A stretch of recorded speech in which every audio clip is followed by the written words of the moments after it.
দর্শক ইতিমধ্যে আমরা উপস্থিত আছি তালাইমারিতে এবং আমরা দেখতে পাচ্ছি এখন আর কেউ ভাঙচুর করবেন না। আপনারা জানেন কোন প্রকারকে ভাঙচুর করবেন না।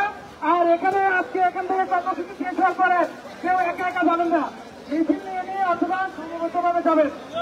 আপনাদের উদ্দেশ্যে কথা হচ্ছে আমরা বৈষম্য বিরোধী ছাত্র আন্দোলন থেকে কালকে বিকালে ঢাকা বিশ্ববিদ্যালয়ের কেন্দ্রীয় শহীদ মিনার থেকে ডাক চলে এসেছে। আমাদের এক দফা দাবিতে আমাদের আন্দোলন চলমান আছে, আমাদের এক দফা দাবিতে আমাদের আন্দোলন চলমান আছে, চলমান থাকবে। আমরা স্বৈরাচার হাসিনাকে পদত্যাগ না করা পর্যন্ত ঘরে ফিরব না। আমরা আমাদের ভাইদের রক্তের কোনো খুনির সাথে খাইব না।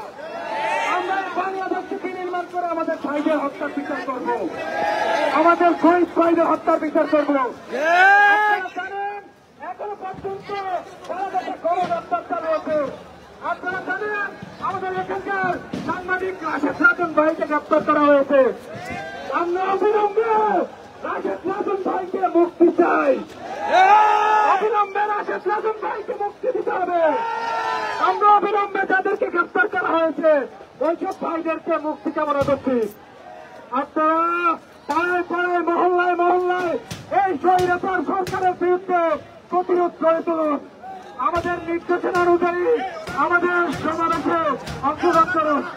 যারা ভাঙচুর করছে তাদেরকে কাজ করাতে ভাই, আমাদের কেন্দ্রীয় নির্দেশনা, আমাদের রাষ্ট্রীয় সম্পদের উপর কেউ কোনো আঘাত করবেন না। আমাদের কেন্দ্রীয় নির্দেশনা আছে কালকের কর্মসূচি বৈষম্য বিরোধী ছাত্র আন্দোলন রাজশাহী বিশ্ববিদ্যালয় এবং রাজশাহীর যে দুটি ফেসবুক গ্রুপ আছে ওখানে আমরা সমন্বয়টা জানিয়ে দিব। তখন অব্দি আমাদের আজকের কার্যক্রম এখানেই সমস্ত ঘোষণা করছি। সবাইকে ধন্যবাদ। কেউ একা একা যাবেন না, সবাইকে অনুরোধ করছি কেউ একা একা যাবেন না। সকলের প্রতি একটা দৃষ্টি আকর্ষণ থাকবে, কেউ একা একা যাবেন না দয়া করে। যেই কলেজগুলো আসছেন একত্রে সেইভাবে যাবেন এবং সকল কলেজ প্রতিনিধিরা পৌঁছে আমাদেরকে জানিয়ে দেবে ইনশাল্লাহ। আমাদের আগামী কর্মসূচি আমরা ইনশাল্লাহ খুব দ্রুত ঘোষণা করে দিব। দর্শক আপনারা যেমনটা দেখতে পেলেন আমরা ঠিক রয়েছি তালাইমারিতে এবং এখানে দেখতে ছাত্র সংগঠনরা জানালো যে আগামী কর্মসূচি তারা খুব শীঘ্রই জানাবে এবং আজকে তাদের কর্মসূচি তারা এখানে সমাপ্তি ঘোষণা করেছে। আমি যদি আরেকবার আপনাদেরকে এখানকার পরিস্থিতিটা দেখাই,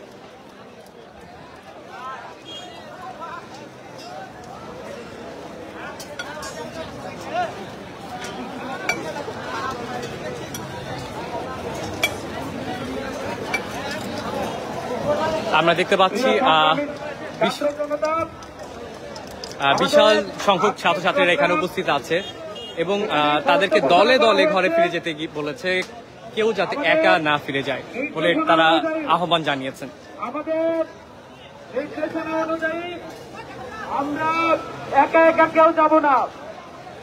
ঠিক যেভাবে হয়ে এসেছে ঠিক সেভাবে সবাই